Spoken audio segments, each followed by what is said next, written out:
Olá, eu sou o professor Leandro Silva, seu professor de língua portuguesa, e vamos falar hoje de um assunto que é sempre um problema na vida do concurseiro: a interpretação de texto.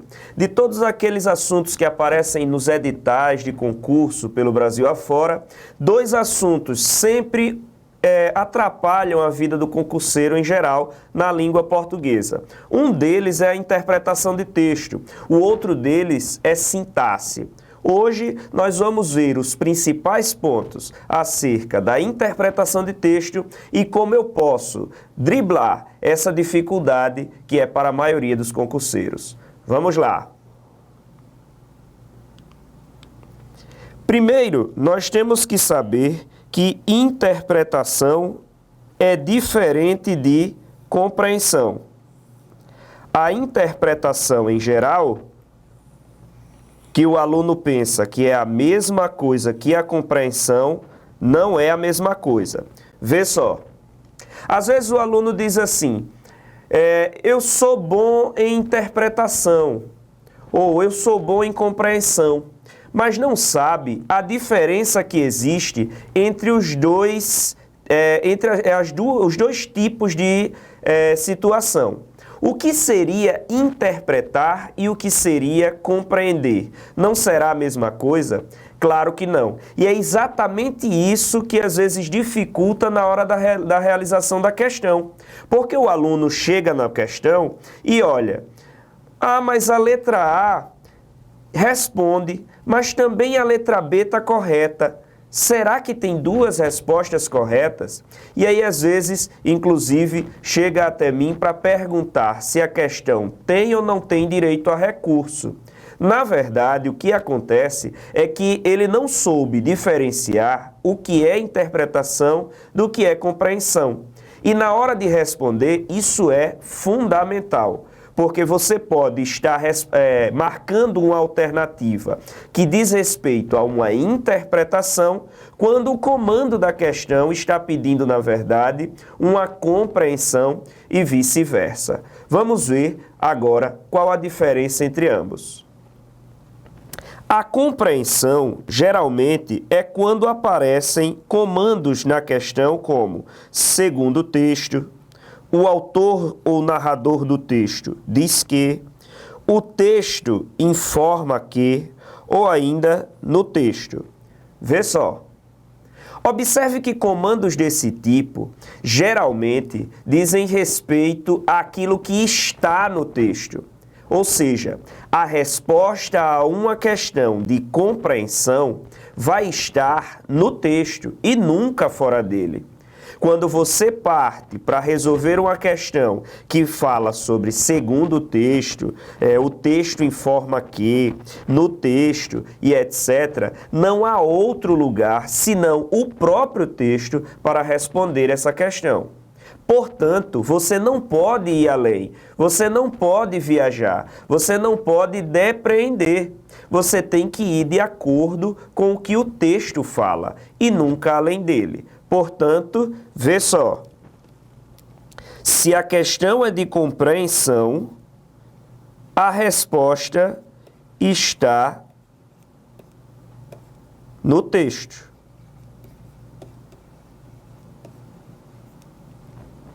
Ok? Se a questão é de compreensão, a resposta está no texto. E o que seria, portanto, interpretação? A interpretação, por sua vez, vai ter comandos como depreende-se que, infere-se que, conclui-se do texto que, o texto permite deduzir que, é possível subentender a partir do texto que. Note, as questões de interpretação vão pedir mais um pouco do conhecimento do candidato. O candidato que se depara com uma questão que tem como comando depreende-se que, infere-se que, ele vai precisar ler o texto, compreendê-lo e extrair desse texto aquilo que não está no texto. Observe, a inferência é partir do explícito para o implícito. Já a compreensão é você, minimamente, identificar as informações que estão no texto. Dessa forma, eu tenho um processo muito mais intelectual na hora de interpretar, porque ele não depende somente daquilo que você leu, mas daquilo que você conhece de mundo. Ele vai além.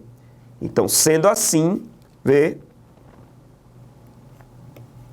nós temos a interpretação está além do texto. Se a compreensão está no texto, a interpretação vai além do texto. Vamos seguir. Veja essa frase. Pedro casou-se com 2 mulheres. Digamos que estivéssemos diante de uma questão e lá estivesse a sentença Pedro casou-se com 2 mulheres. Esse seria nosso texto. Em geral, as alternativas C, D e E, possíveis que estivessem aqui, ou seja, 3 das alternativas, seriam eliminadas ou pelo menos 2 delas, porque seriam absurdas, ou até mesmo porque seriam contraditórias. Você ficou aí entre 2 alternativas. Pedro casou-se com 2 mulheres, isso significa o quê? Que Pedro é bígamo? Ou que Pedro está em situação ilegal no Brasil? Vê só. O aluno agora está pensando, professor, as 2 estão corretas. Você está diante de uma questão que tem 2 respostas, eu vou poder entrar com recurso?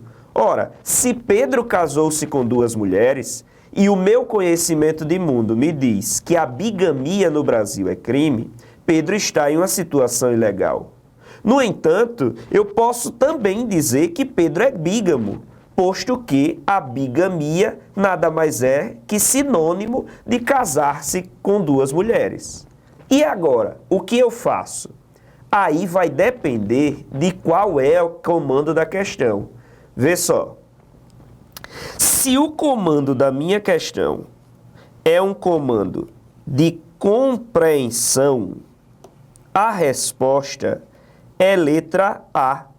Pedro é bígamo. Pedro casou-se com 2 mulheres. Então, de acordo com o texto, Pedro é bígamo. Isso seria uma questão de compreensão.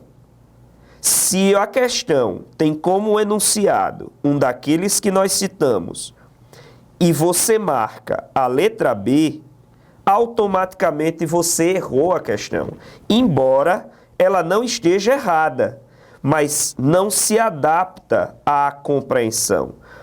No entanto, se a minha questão era uma questão de interpretação, a resposta é letra B. Pedro está em situação ilegal no Brasil. Note, tudo depende de como é o meu enunciado. Se o meu enunciado é de compreensão, eu tenho de buscar elementos que estão no texto e nada além dele. Eu, com a compreensão, só trabalho com o explícito, nunca com o implícito. Mas se a minha questão é uma questão de interpretação, eu parto do que foi explícito, que é o meu limite, é minha moldura. Imagine um quadro. Este quadro vai ter uma moldura. Nele você pode pintar, nada além dele. Isso seria interpretação. Minha moldura é meu texto. Eu posso pintar, o meu limite é o texto. Está além do texto. Então, se a minha questão é de interpretação, automaticamente eu marcaria a letra B. Seguindo. Existem alguns erros que o candidato comete na hora de interpretar um texto.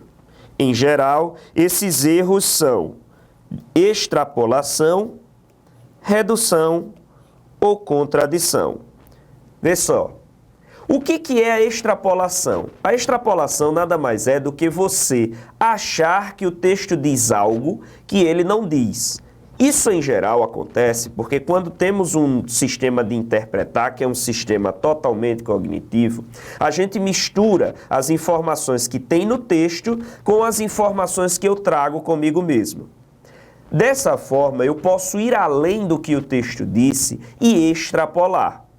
O que seria reduzir? Reduzir é, obviamente, o contrário de extrapolar. É quando você se apega a somente uma parte do texto, ao invés de analisar o texto como um todo.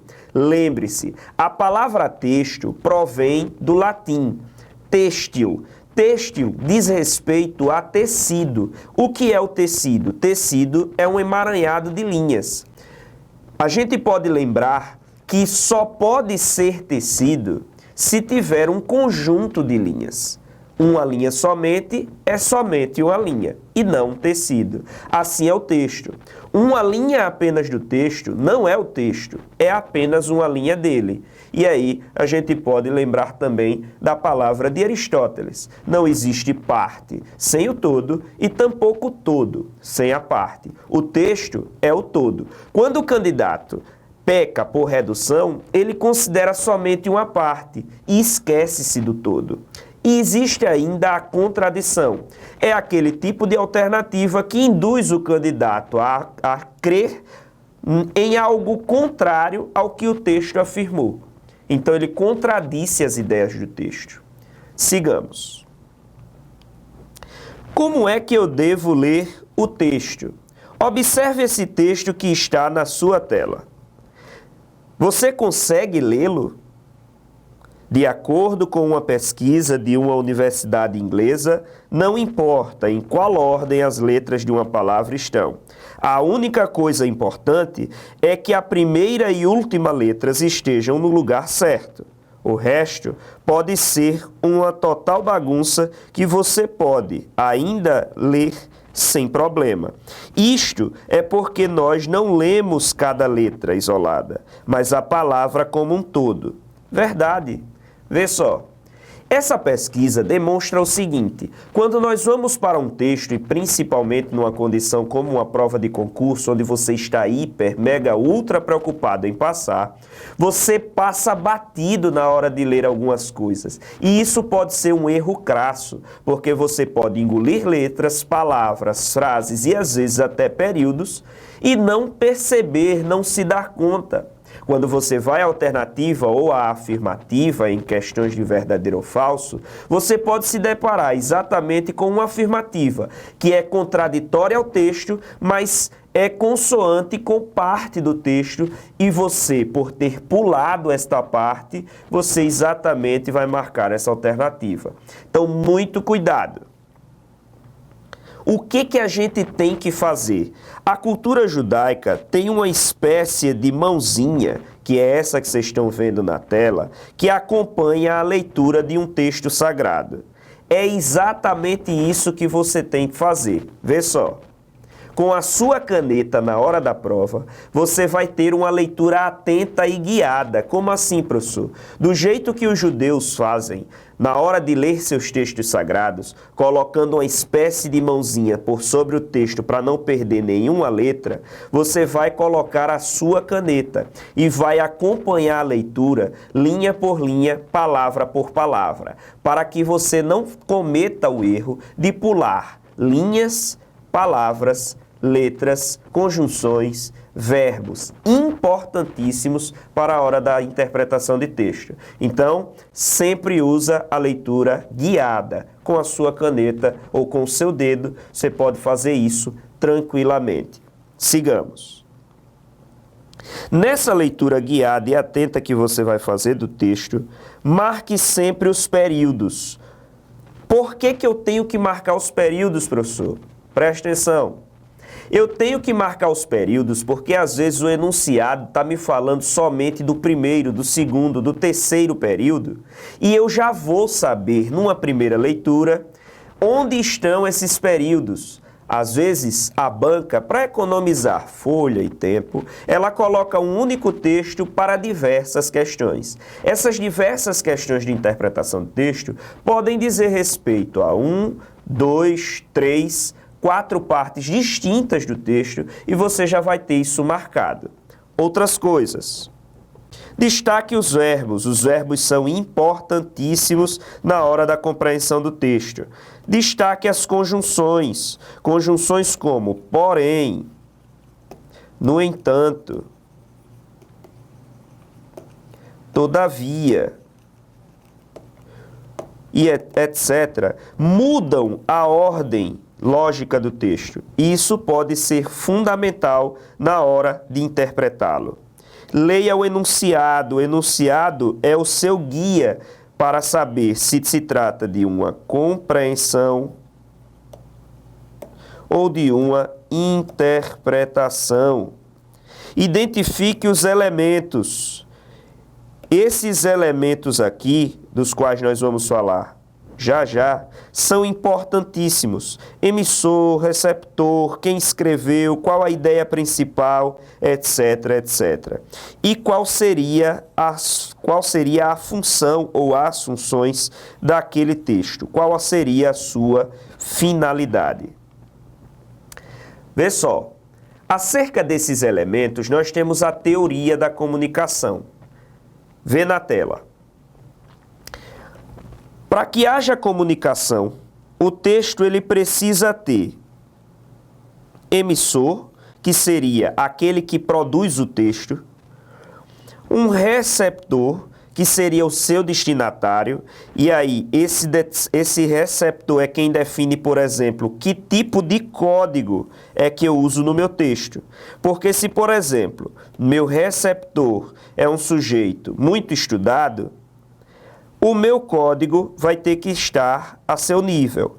Se, no entanto, o meu receptor é um sujeito pouco alfabetizado, o meu código tem de acompanhar para que haja verdadeira comunicação, ou seja, interação. Para que eu interaja com alguém, eu preciso ter aqui um código claro, uma informação precisa.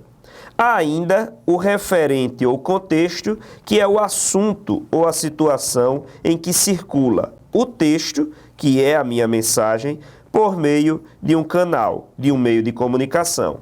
Por exemplo, neste momento, eu sou o emissor, eu estou falando, vocês são receptores. O nosso canal, provavelmente, é o seu computador, ou o seu notebook, ou qualquer aparelho eletrônico pelo qual você esteja vendo essa aula. Nós temos como canais também a nossa audição e a minha boca, que está emitindo e vocês estão recebendo essa informação. O assunto ou o referente é interpretação de texto. A mensagem é tudo aquilo que eu estou passando. Ok? E o código, língua portuguesa. Qual a função? Para cada um desses códigos, para cada um desses elementos que nós vimos, nós temos uma função da linguagem. São 6. A função emotiva, que está centrada no emissor. A função conativa, que está centrada no receptor.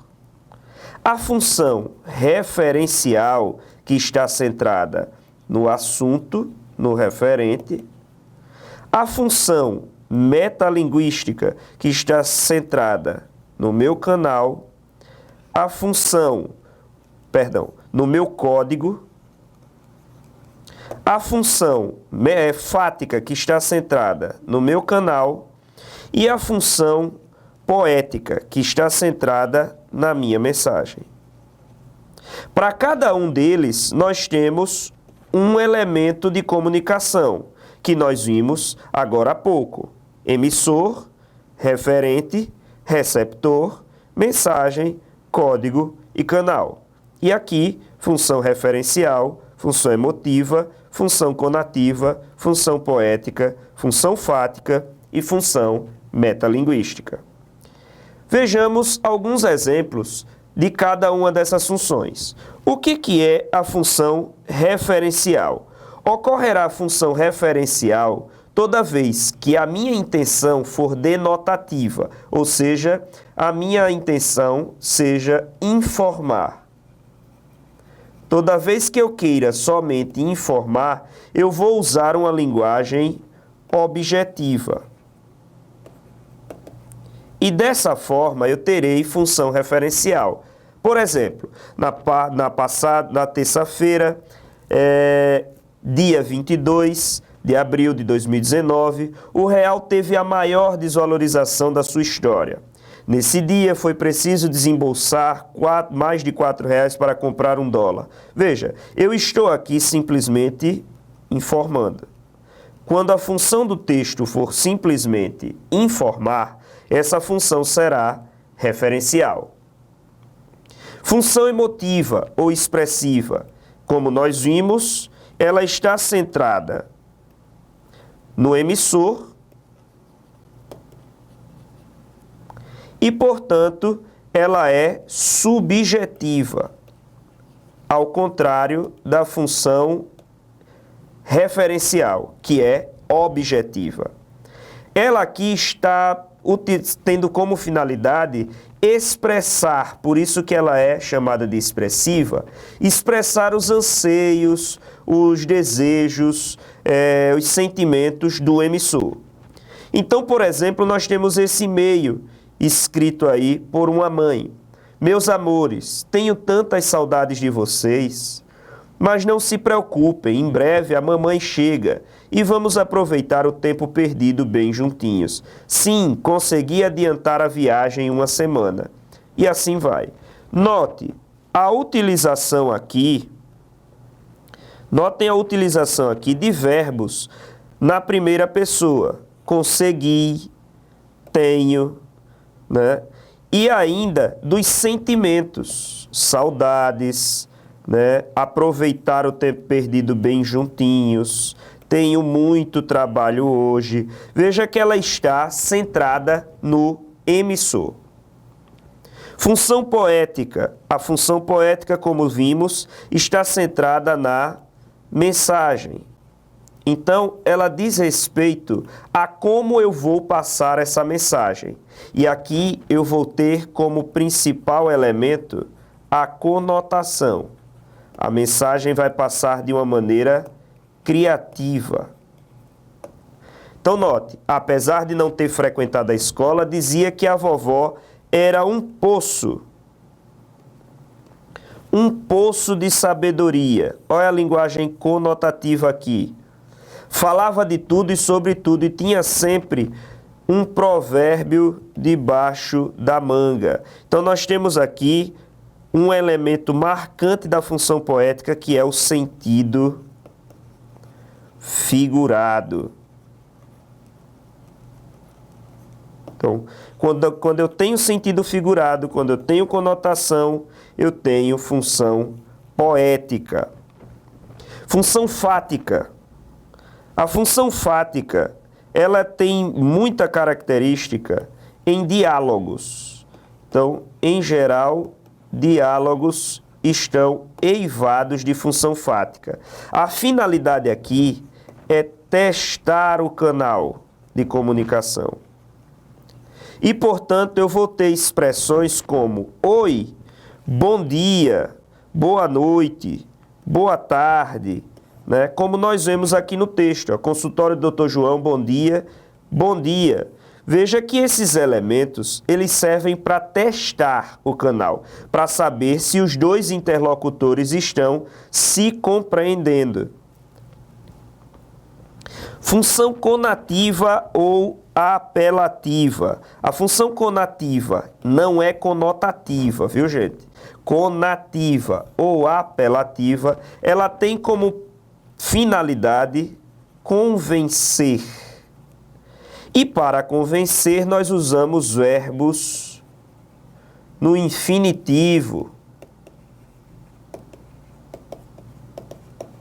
Então, nós temos aí um slogan que veiculou em uma emissora, que dizia: Brasil, ame-o ou deixe-o. Olha aí, ó. Ame-o ou deixe-o. Verbos no imperativo. Eu botei ali infinitivo, imperativo, gente.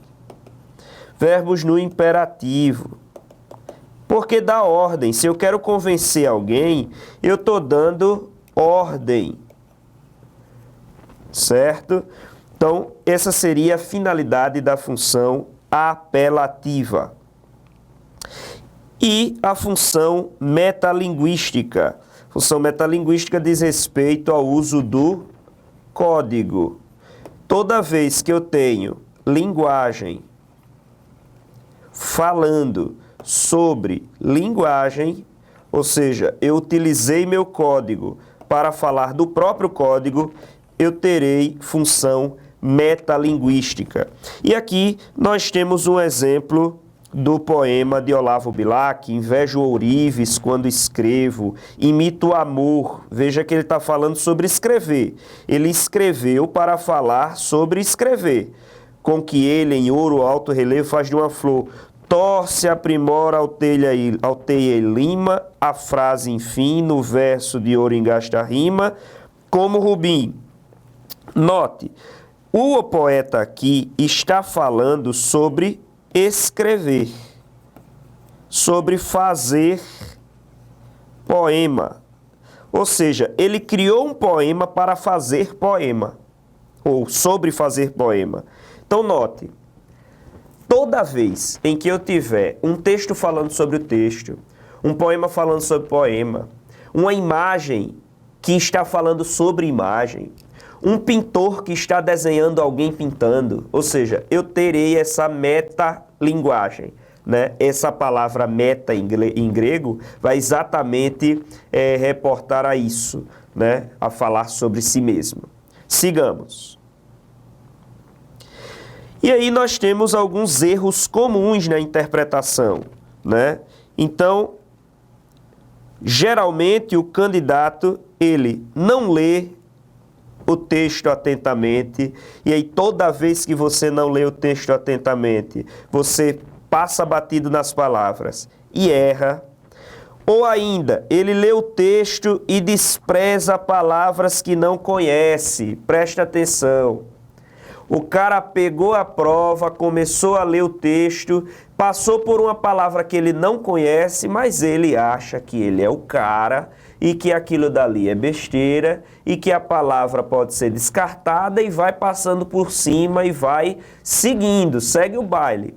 Não pode ser assim. Você tem que ficar ali atento àquela palavra, você não conhece o significado, tem que tomar cuidado porque ela pode ser essencial na hora de responder a questão. Vamos lá.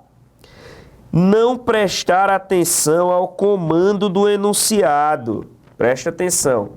Já falei aqui. Se você não presta atenção no comando do enunciado, você erra, porque você não vai saber se você está respondendo uma questão de compreensão ou uma questão de interpretação. E ainda, às vezes ele perguntou algo que está especificamente no segundo parágrafo, por exemplo. Mas você respondeu consoante o primeiro, ou o terceiro, ou o quarto parágrafo. Errou a questão, por besteira. Seguindo.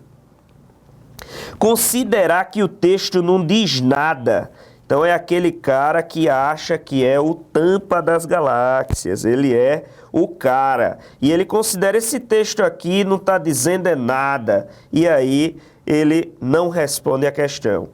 Confundir sua opinião com a opinião de quem escreveu. Então preste atenção. Você vai fazer a prova do concurso. O professor que escreveu a prova é um cara que ama Marx, é um cara lá que está defendendo abaixo a democracia, viva a comuna, está defendendo lá. Mas você é um cara que é liberal, você é um cara capitalista. Na hora de você ler o texto, esqueça isso. Esqueça se você é capitalista, se é comunista, se é de esquerda, se é de direita. O que importa é o texto. O texto diz que, de acordo com ele, é assim, assim, assim. Se você concorda ou não concorda, você não pode confundir o que você acha com aquilo que o texto disse. Isso não pode acontecer. E muita gente erra exatamente por isso, porque faz com que se confunda aquilo que ele acredita verdadeiramente com o que o texto disse. Isso também acontece, eu falei em política, mas isso às vezes acontece em textos de cunhos religiosos, de cunhos filosóficos, e não é só de cunho político, certo? Então você tem que tomar cuidado. Quem manda na questão de interpretação é o texto, independente do que eu acho, ok? Vamos lá. Marcar uma alternativa sem ter lido as outras. Eu tenho certeza que vocês aí que estão me vendo agora, preste atenção, tá me vendo agora, eita, já fiz isso. Fui fazer a prova de concurso e marquei lá a letra B. Depois, quando eu fui marcar o gabarito, quando eu fui ler mais um pouquinho, eu vi que a letra E estava muito mais correta do que a letra B. Mas eu não tinha lido a letra B. Errei por desatenção. Desconsiderei uma alternativa que poderia ter ganho, ter feito eu entrar naquele concurso tão desejado, porque eu estava muito apressado e não quis ler aquela alternativa. Então, leia toda a alternativa, leia todo o enunciado, marque tudo certinho, porque senão você vai errar. E muita gente erra exatamente por isso. Viu a letra A, o enunciado era sobre compreensão, a letra A era sobre interpretação. Você marcou a letra A e depois viu que a letra B também respondia, mas o gabarito já estava pintado. E aí você perdeu por desatenção. Muito cuidado. Não distinguir ideias principais de ideias secundárias. E aqui é importantíssimo. Preste atenção. Naquela primeira leitura que eu disse que vocês vão fazer seguindo com a caneta ou com o dedo, etc., você tem que sair marcando, e eu deixei lá a dica, os verbos principais, qual é a ideia principal do autor, o que ele está defendendo, porque às vezes um texto de 2, 3, 4, 5 parágrafos, 6 ou mais, você vai ver que ele tem ideias primárias, ideias secundárias e ideias terciárias. As primárias são aquelas que condizem com a finalidade do texto. Então, geralmente, ela tem alguma conexão com o título, ela geralmente vem expressa tanto no primeiro parágrafo quanto no último parágrafo, e a isso você tem de se atentar, marcando os verbos, puxando setinha, colocando observação, para não se deixar levar por ideias secundárias, porque às vezes o texto está com ideias primárias, secundárias, terciárias, o enunciado quer que você aponte as primárias, que são as principais, e você, por desatenção, marca X naquela alternativa que está falando sobre as ideias secundárias ou ainda as ideias terciárias. Não pode deixar isso acontecer, ok? É isso, galera. Se vocês seguirem essas dicas que foram dadas nessa aula, vocês vão ver que a questão de interpretação de texto vai ficar cada vez mais fácil e vai deixar de ser um monstro na sua vida, porque você está aqui acompanhando as dicas no Alagoas Cursos, que é o melhor que nós temos para vocês. Ok? Ainda vai seguir com outras aulas de interpretação. E aí a gente ainda vai ver questões de gênero e questões de coesão e coerência. Até lá!